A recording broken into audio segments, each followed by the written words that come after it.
Los extranjeros. Extranjeros o Gerim son los que residen en la tierra israelita, pero sin formar parte de la institución sagrada de las tribus, no se han integrado en la estructura económico-social y religiosa del pueblo de la alianza. Pero tampoco son residentes en sentido estricto. Los extranjeros, en sentido estricto, son aquellos que no tienen derechos, no han asumido en la alianza de las tribus, sino que peregrinan sin protección jurídico-social o se encuentran sometidos como los israelitas en Egipto.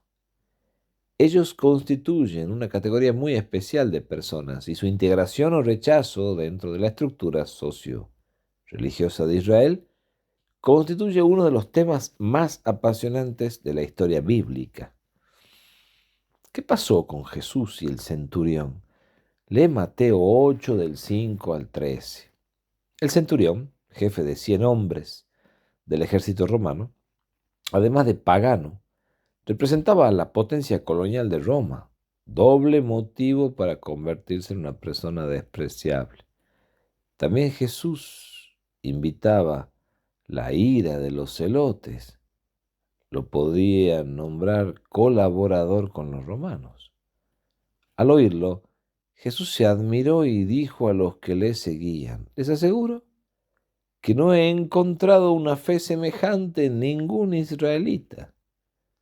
Al centurión Jesús le dijo: ve y que suceda como has creído. En aquel instante su muchacho quedó sano. Las palabras de Jesús rinden homenaje a la fe del centurión, pero anuncian al mismo tiempo la participación de los paganos en el reino de Dios. Por lo tanto, lo que cuenta realmente ya no es más la distinción entre judíos y gentiles, sino la distinción entre creyentes y no creyentes. ¿Qué pasó con la fe de la mujer pagana? Lee Mateo 15 del 21 al 28 y Marcos 7 del 24 al 30. Marcos era pagana, natural de la Fenicia siria. Mateo, cananea, arcaísmo de inspiración bíblica que recuerda el secular antagonismo entre Israel y sus vecinos paganos. Por tanto, según la mentalidad judía, una mujer excluida e impura. Los evangelios presentan a esta mujer como una persona de fama dudosa. Ella se dirige a Jesús en público, en vez de hacerlo en una casa. Su comportamiento es provocativo. Sigue al grupo a los gritos.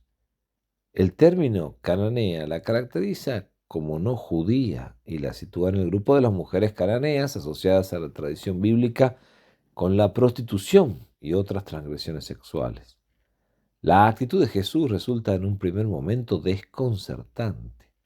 Al comienzo parece no oír la angustiosa demanda de la mujer extranjera y permanece en silencio.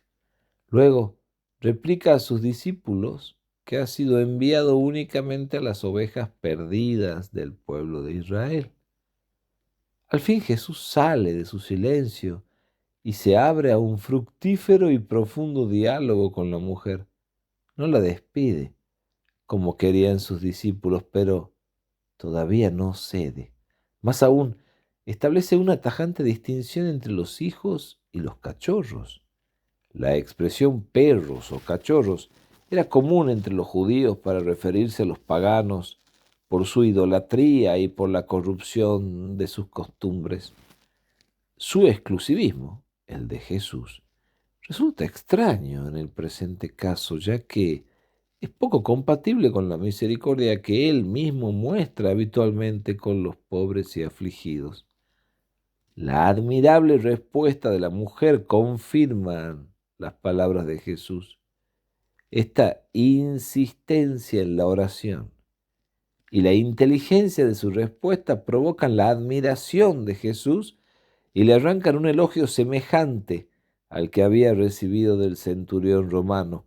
Más todavía, en el transcurso del diálogo y en respuesta a la audaz y persistente iniciativa de la mujer, Jesús cambia de actitud y se decide a hacer el milagro que parecía al comienzo imposible. La parábola del buen samaritano. Lee Lucas 10, del 30 al 37. Samaria es una provincia que está situada en Galilea al norte y Judea al sur. Estaba habitada por una población que no era puramente judía en sus orígenes. Desde el año 721 a.C., invasión asiria, se habían instalado allí inmigrantes de origen asirio, quizás junto con otros israelitas, de tal forma que las diferentes etnias y creencias se habían mezclado dando origen a un pueblo multiétnico. Por eso, para los judíos, los samaritanos eran un pueblo impuro, ya que su sangre estaba contaminada por la de otro pueblo extranjero.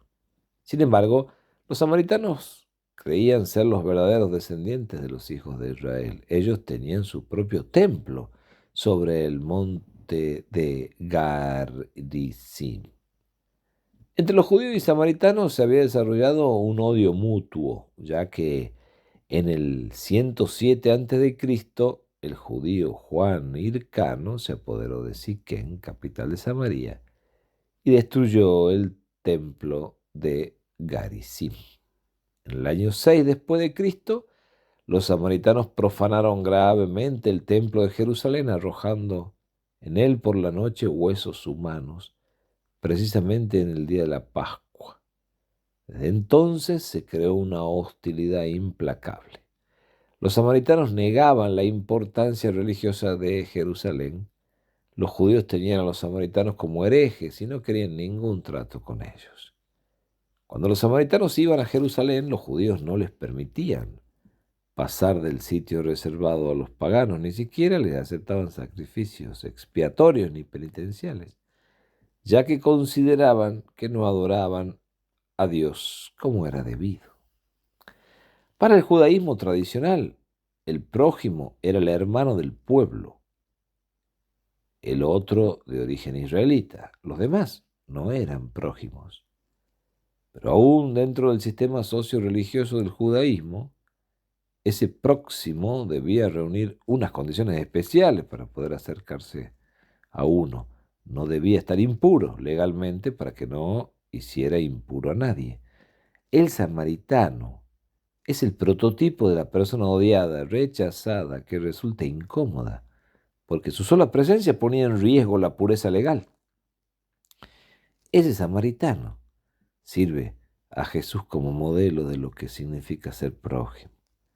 El samaritano actuó contra la ley y podría ser motivo de acusación del piadoso doctor de la ley.